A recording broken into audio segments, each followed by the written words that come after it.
Good more learning. कैसे हो मेरे प्यारे दोस्तों? क्या है आज हम जो सीखने वाले हैं? आज मैंने ऐसा बोल दिया कि बहुत सारे बच्चों का मैसेज आ रहा था कि सर जो फोर्स वाला चैप्टर है ना, न्यूटन्स लॉ वाला, उसके अंदर हमें कुछ जगह पे बहुत कंफ्यूजन हो रहा है। ऐसा बोले कि सर कोई कार वाला जो थियरम है वो पीछे जो दिया है वो बहुत कंफ्यूजिंग है, समझ में ही नहीं आ रहा कि जो नॉर्मल रोड है यानी लेवल रोड है उसके लिए क्या वेलोसिटी रहेगी और बैंक रोड के लिए क्या वेलोसिटी रहेगी। सर दोनों का सॉल्यूशन लाते हैं, आज मस्त पढ़ाई करते हैं। ऐसा बोलता हूं कि आप कोई भी जगह पे जाते हो जहां पे चार रास्ते बन रहे हैं ना, क्रॉस रोड बन रहा है, तो आपने देखा होगा कि वहां पे एक बड़ा सा सर्कल बना है। क्यों सर्कल बना है? सर्कल बनाने की कोई वजह? सेफ, स्पीड सेफ रहेगी। अगर आप शार्प टर्न लेने जा रहे हो और सर्कल नहीं बनाए तो आप स्लिप हो सकते हो, तो वो चीज ना हो उसके लिए ही आज का सेशन बना है और बहुत ही सुंदर सेशन है। तो ट्राई करते हैं, समझते हैं कि क्या बोला है। तो लेट्स ट्राई। फर्स्ट, ये क्वेश्चन दो पार्ट में डिवाइड करता हूं। एक है लेवल रोड, यानी सिंपल सी बात है, एक लेवल पे हम काम करेंगे, हॉरिजॉन्टल रास्ता समझ लेते हैं। चलो ट्राई करते हैं बेटा अभी का सेशन। मान लो कि आप नॉर्मली ये रास्ता हुआ और यहां पे आप एक बढ़िया सा कार सोच लो। चलो एक काम करते हैं, फटाफट एक कार ड्रॉ कर लेते हैं। आपको एज्यूम करना होगा कि ये अच्छी कार है, क्योंकि हमें इतना अच्छा हमारा ड्राइंग नहीं है, फिर भी आई लेवल माय बेस्ट, मैं अपना ट्राई करूंगा कि आप उसको अच्छे समझ पाओ। ये हमने काट दिया। चलो ट्राई करते हैं कि आपका कार रेडी हो रहा है, और ये उसके साइड ग्लास लगा देते हैं तो किसी को भी पीछे देखना हो तो वो देख सकता है। अब ये कार के अंदर आप यस, ये उसकी लाइट्स है। देखो कार का फ्रंट व्यू आपके सामने रख दिया है, कार आपकी तरफ आ रही है ऐसा एज्यूम करना पड़ेगा। चलो कार को और प्रॉपर ड्रॉ कर लेते हैं। सर कार ऐसी है, कार आपकी तरफ आ रही है। सर कार या ऑब्जेक्ट समझ लो, अब इस पे कितने फोर्स लगेगा ना, वो मेन चीज है। कोई भी ऑब्जेक्ट हमारे पास है तो सही मायने में उस पर कितने फोर्स लगते हैं। Let's try. Sir normally force के बारे में डिस्कस करोगे तो एक वेट फोर्स डाउनवर्ड्स आएगा, नॉर्मल फोर्स अपवर्ड्स आएगा। Sir W weight force, M G downwards पहला force, second force normal force जो perpendicular to the surface, surface से परपेंडिकुलर होगा उसे बोलते हैं normal. Sir third one, object के दो फोर्स, ये एक कोई भी कार टर्न ले रही है, समझो आज का मेन सेशन है कि आपको कार को टर्न लेना है। आप बाइक स्कूटी एक्टिवा लेके जाते हो, जब टर्न लेते हो तो कई बार अगर आपने गलती से विद द हाई स्पीड यानी स्पीड से आपने टर्न लेना स्टार्ट किया तो आपकी कार स्लिप हो जाती है। उसका रीजन, कितनी स्पीड रखनी चाहिए, वो आज सारी चीजें बताऊंगा। तो सर ये जो आया वो हुआ सेंट्रीपिटल फोर्स। एफसी का फॉर्मूला याद करो, क्या था बेटा? M V square by R. और सरफेस के पैरेलल, माइंड में सेट करो, सरफेस के पैरेलल जो फोर्स लगता है उसे बोलते हैं स्टैटिक फ्रिक्शन फोर्स। क्या था formula? F is equal to M V square by R. देखो बेटा मैंने चारों फोर्स को एक्सप्लेन कर दिया विद दैट डायरेक्शन। क्यों? क्योंकि आप समझ पाओ कि हाँ भाई कोई कार जा रही है उस पर कैसे फोर्स लगेंगे। अब इसको डिफाइन कर रहे हैं, चलो स्टार्ट कर रहे हैं और बहुत ही बढ़िया तरीके से इसको समझेंगे, तब जाके आपके माइंड में ये सारे फोर्स क्लियर होंगे। सर पहली बात, ऐसा कोई भी वर्ड आए तो मैंने आपको सिखाया था F of X is equal to zero, and the second one F of Y is equal to zero. यानी ये मानो कि उसका हॉरिजॉन्टल फोर्स इक्वल हो रहा है और एक वर्टिकल फोर्स इक्वल हो रहा है। चलो हॉरिजॉन्टल की बात करते हैं।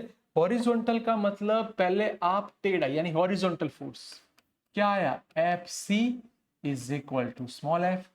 Sir what is the formula of F C? Yes sir, ये रहा M V square by R, और स्मॉल एफ का formula F is equal to mu N.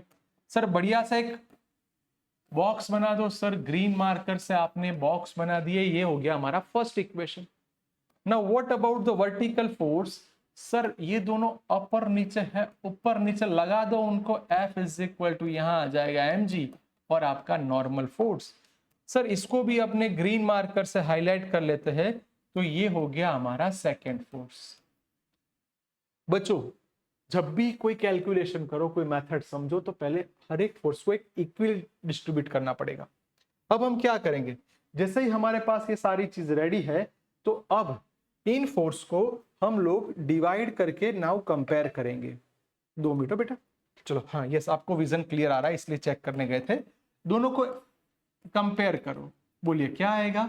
mv² is equal to mu N. और yellow marker को समझो, ये था आपका mg is equal to N. N cut, mm cut. चलो बच्चों, क्या इक्वेशन बन रहा है, v² is equal to mu R G. So v is equal to square को सामने ले जाओ, म्यू आर जी। सर आ गया हमारा बेहतरीन equation, it's called V max. Yes sir, तो अब आप देख सकते हो कि आपके पास एक बहुत ही अच्छा इक्वेशन रेडी है। जब आप नॉर्मली बाइक या एक्टिवा लेके जाते हो, तो जो टर्न मारने के लिए आपके पास जो स्पीड होनी चाहिए वो रेडी है, वी मैक्स। मैक्सिमम वेलोसिटी आपकी रहेगी under root mu R G. Sir 2-3 अच्छे एमसीक्यू सिखा दो। मैं बोलूं कि सर ये कोई इक्वेशन में मास आया नहीं सर, तो वी मैक्स की वैल्यू वो मास पे डिपेंडेड नहीं है। रिपीट, वी मैक्स की वैल्यू मास पे डिपेंडेड नहीं है। फिर से एक बार, वी मैक्स की वैल्यू मास पे डिपेंडेड नहीं। सर डन है। अब सर इसके हिसाब से 1-2 एमसीक्यूज करवाओ। तो पहला एमसीक्यू, चलो ट्राई करते हैं। अगर मैं बोलूं कि आपका फ्रिक्शन 0.1 है, रेडियस मान के चलो 9 मीटर। सर जी की वैल्यू आप जानते हो 10 मीटर पर सेकेंड स्क्वायर। और कोई बंदा है जो यहाँ पे साइकिल या बाइक या एक्टिवा लेके जा रहा है, उसकी जो वेलोसिटी है वो है 10 मीटर अपॉन सेकेंड। तो क्या वो स्लिप हो जाएगा कि कैसे रहेगा, तो वो भी हमें एक चीज समझनी है। लेट्स ट्राई करते हैं। तो बोलिए, ये जो आपने क्वेश्चन दिया, जो प्रॉब्लम दिया, उसके लिए वी मैक्स का फॉर्मूला क्या था, फटाफट, mu R G under root. Mu की जगह क्या है बेटा 0.1, आर की जगह क्या है 9, जी की जगह 10, ये दोनों काट लो, √9 यानी 3। बेटा इसका मतलब समझे क्या, ये जो अगर बाइक एक्टिवा लेके जा रहा है, तो ये रास्ते पे 3 मीटर पर सेकेंड, यहां तक कोई दिक्कत नहीं है। पर अगर आपकी स्पीड, अब ध्यान रखो मेरे प्यारे दोस्तों, अब मस्त आया, if v is greater than V max, देख सकते हो आपकी स्पीड 10 है और रोड की जो कैपेसिटी है उसकी स्पीड 3 है।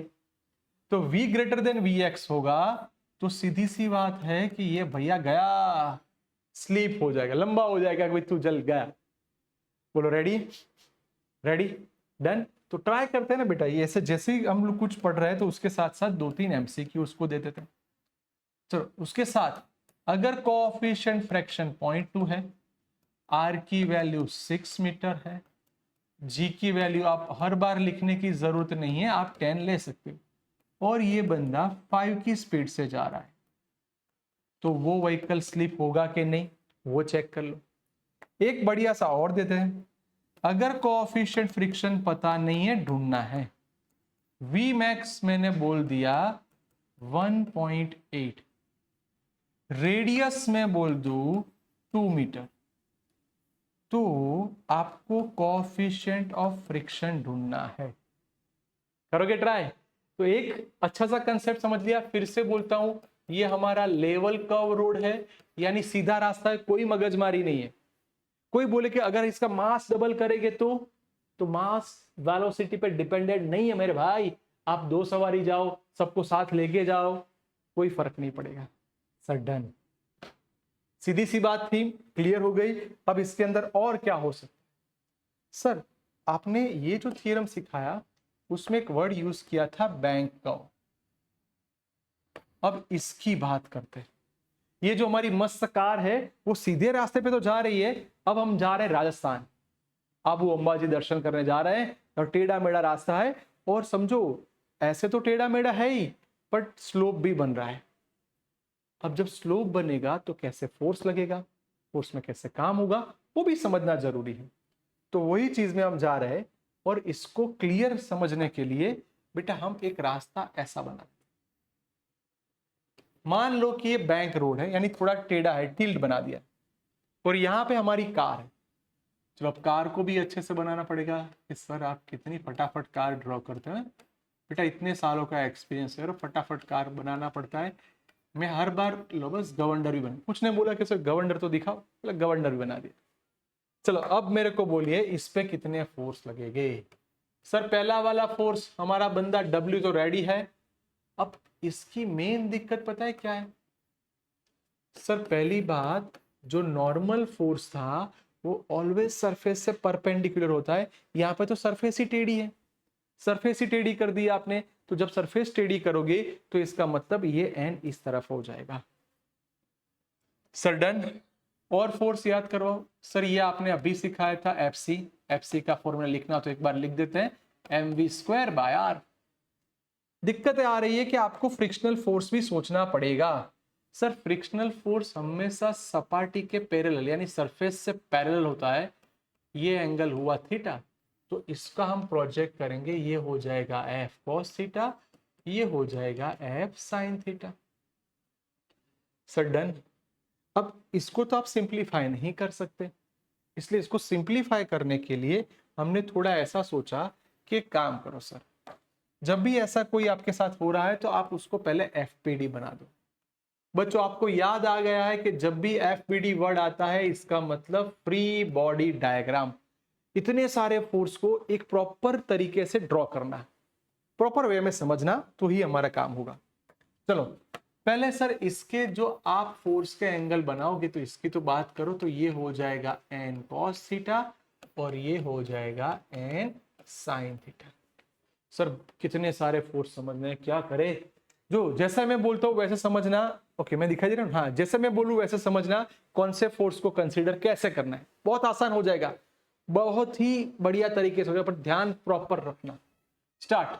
पहले मैं बोलता हूं सिग्मा एफ ऑफ वाई, यानी सिर्फ वर्टिकल फोर्स देखो 1 2, तो नीचे वाले फोर्स में दो लोग आ गए, W plus F sine theta. Sir ऊपर वाले फोर्स में कौन आ गया? N cos theta. सर दोनों फोर्स रेडी है, चलो इन दोनों फोर्स को पहले कंपेयर करो, कोई जल्दबाजी मत करो, शांति समझो, बहुत आसान बना देंगे और आपका काम बहुत ही इजीली हो जाएगा। चलो स्टार्ट करते हैं। ऊपर की तरफ कौन है बेटा? N cos theta. नीचे की तरफ कौन है? W plus F sine theta. Sir W को सब्जेक्ट बनाओ, W इज इक्वल टू ये N cos theta as it is minus F sine theta. W की जगह mg, ये आया N cos theta minus F की जगह म्यू एन लिख दो साइन थीटा। सर एक बढ़िया सा एक स्टेप लिख दो, फिर कॉमन निकाल देते हैं। सर ये लास्ट स्टेप समझना, mg एन कॉमन निकल जाएगा cos theta minus mu sine theta. Yes sir, आपने जो बोला वो एक इक्वेशन हमने बना दिया सिर्फ y कंपोनेंट को एक्सप्लेन करके। सर पहली बात क्लियर है, आपने वर्टिकली फोर्स एक्सप्लेन कर दिए। नाउ अब आपको एक्सप्लेन करने होंगे हॉरिजॉन्टल फोर्स। मार्कर चेंज कर देते हैं, ये वाला हो गया हमारा FC, और इस तरफ आप देख सकते हो ये दो लोग हैं, यानी F cos theta plus N sine theta. चलो ट्राई करते हैं, sigma fx is equal to 0, एक हल्का सा दोनों का बाइफर्गेशन कर डिवाइड कर लेते हैं। अब रेडी हो जाओ, चलो हॉरिजॉन्टल फोर्स को एक्सप्लेन करो। तो इस तरफ यानी इस तरफ जो फोर्स लग रहा है ये रहा सर, इट्स कॉल्ड FC। ये दोनों इस तरफ है, so F cos theta plus N sine theta. Sir done है। बोलिए F की जगह क्या लिख देंगे? F की जगह लिखेंगे mv²/r, इसकी जगह mu N cos theta N sine theta. Sir done है, बहुत फास्ट काम करना चालू करो बच्चों। इसमें से n को कॉमन निकाल दो, क्या आया? Mu cos theta plus sine theta. Sir done है, मेरे पास ये वाला इक्वेशन भी रेडी हो गया, इसको भी आप ब्रैकेट बना दो, ये हो गया इक्वेशन नंबर 2। सर अगेन सबको सेपरेट कर लेते हैं, कंफ्यूजन ना हो। आपके पास दो इक्वेशन आ गए, एक आया mg का इक्वेशन और दूसरा आया ये, बस इन दोनों को कंपेयर करो, रेशियो ले लो, बात खत्म करो भाई, आ जाओ। तो स्टार्ट करते यही equation mv² by R N as it is bracket mu cos theta plus sine theta. Done है सर। अब ये वाले को आप येलो से लिखिए, क्या था हमारा ये भाईबंद, एम जी, ये आया एन, लिखो cos theta minus mu sine theta. बच्चों ध्यान से देखो क्या कट हो जाएगा, sir N N cut, M M cut, जो बच रहा है ना उसको शांति से लिखना। So v² by R G, repeat करता हूं, v² by R G is equal to mu cos theta plus sine theta upon cos theta minus mu sine theta. Done है सर। v² को सब्जेक्ट बनाना चालू कर दो, आर जी ब्रैकेट, सर इन सबको cos से डिवाइड कर सकते हो, कॉस से ही क्यों, 2 मिनट में समझाता हूं। क्योंकि कॉस 0, अगर ये एंगल 0 है तो फिर कॉस 0 तो क्या होगा, 1 होगा, इसलिए आप कॉस से डिवाइड कर सकते हो। ये अगर एंगल ही नहीं बन रहा, if theta is equal to 0, तो ये ऐसे हो जाएगा, प्लेन रोड हो जाएगा हमारा, लेवल रोड हो जाएगा। तो कॉस से डिवाइड करो, क्योंकि साइन से डिवाइड करोगे तो साइन 0 होता है, 1 अपॉन इन्फिनिटी, यानी वो इनफाइनाइट टाइम हो जाएगा, तो उसको हम नहीं ले सकते। चलो कॉस से डिवाइड करो, तो यहाँ पे अकेला म्यू बचेगा, कॉस कॉस गया, साइन अपॉन कॉस क्या आएगा बच्चों, tan theta, cos cos cut, mu sine upon cos क्या आएगा, टेन थीटा। सर v² है, स्क्वायर को सामने ले जाओ, अंडर रूट बनाओ ब्रैकेट आर जी, बोलो बेटा mu plus tan theta upon 1 minus mu tan theta. बच्चों बहुत बहुत बहुत ही इंपॉर्टेंट फॉर्मूला हमारा रेडी हो गया कि जब आप कर्व रोड यानी थोड़ा टिल्ड रोड है वहां पे आप फॉर्मूला ला रहे हो, ये फॉर्मूला रेडी है, फॉर्मूला डन कर दो। V max is equal to R G bracket mu plus tan theta upon 1 minus mu tan theta. Sir इसके साथ एक नया वर्ड आएगा कि एक वर्ड आप समझ लो, मैं बोलूं ऑप्टिमम वेलोसिटी। अब सर ये ऑप्टिमम वेलोसिटी क्या होता है, यानी इसका मतलब ये है कि ऐसा मान लो कि वहां पे फ्रिक्शन ही नहीं है, रोड पे नहीं चला रहे, एयर पे बाइक रख रहे, एवरेज ढूंढने के लिए ढूंढना है कि इसकी एवरेज कितनी आती है, तो म्यू इज इक्वल टू 0, यानी ये वाले इक्वेशन में म्यू की वैल्यू आप 0 पुट कर दो। v की जगह पे ऑप्टिमम वेलोसिटी यानी vo लिखेंगे, r को नहीं है ना, g को नहीं टच करना, सर म्यू की जगह 0, क्या बचा, अकेला टेन थीटा, 1 माइनस म्यू की जगह पे 0 यानी ये 0। सर मेरे पास रेडी है v0 is equal to under root R G tan theta. Yes sir, the optimum velocity is done. आपने बोल दिया, हमारे पास ऑप्टिमम वेलोसिटी डन हो गई। मैं ऐसा बोलूं कि equation number 1, equation number 2 exam के लिए बहुत ही इंपॉर्टेंट है, और फिर से वही बात बोलता हूं, ये दोनों फॉर्मूला में कोई भी जगह पे मास नहीं है, यानी ऑप्टिमम वेलोसिटी भी मास पे डिपेंडेंट नहीं है। और हुआ क्या, अगर वही रास्ते पे आप जा रहे हो और आपको व्हीकल को पार्क करना है, यानी उसको स्टॉप करना है, तो उसके लिए क्या करना पड़ेगा, स्क्वायर को इस तरफ लेके जाओ, तो v0 square R G tan theta. Sir tan theta को सब्जेक्ट बनाओ, tan theta is equal to v0 square upon R G. तो आपका जो व्हीकल है आप कितने एंगल पे उसको पार्क कर सकते हो, या फिर इतनी स्पीड से आप चला रहे हो। आपने रेसिंग देखा होगा, बहुत से लोग रेसिंग करते हैं, बाइक को ऐसे ऐसे चलाते हैं, तो उसमें वो लोग अपनी बॉडी को पूरा टिल्ट कर देते हैं, है ना, देखा होगा आपने।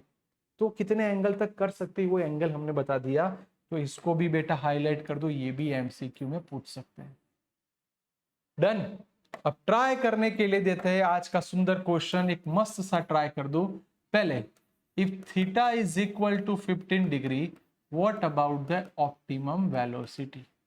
अगर 10 15 की वैल्यू नहीं पता तो 10 15 की वैल्यू 0.2679। बोलो रेडी, ऑप्टिमम वेलोसिटी ढूंढनी है, आपको रेडियस बोल देता हूं 300 मीटर, और साथ साथ अगर मैं बोलूं फ्रिक्शन दिया है 0.15, then what about the Vmax? Ready? चलो बेटा एक और ट्राई करने के लिए देते हैं। ये इसलिए दे रहा हूं कि बहुत से बच्चे अच्छे से मेहनत कर रहे हैं। 20, एक काम करो 30 देते हैं, आपको 30 वाला याद होगा। अब बोलो what is the formula of tan 30? 1/√3। tan 30 की वैल्यू याद है ना, 1/√3। चलो सेम मेथड करना है, यहां पे रेडियस आपको दे देता हूं 200 मीटर, कोएफिशिएंट फ्रिक्शन 0.2, इसके हिसाब से ऑप्टिमम वेलोसिटी ढूंढो और Vmax ढूंढो। ओके, बहुत ही आज का सुंदर सेशन देख लेना, आपकी स्कूल की फर्स्ट टेस्ट में ये इंपॉर्टेंट क्वेश्चन होगा ही, देख लो अच्छे से और मस्त रेडी कर दो बेटा।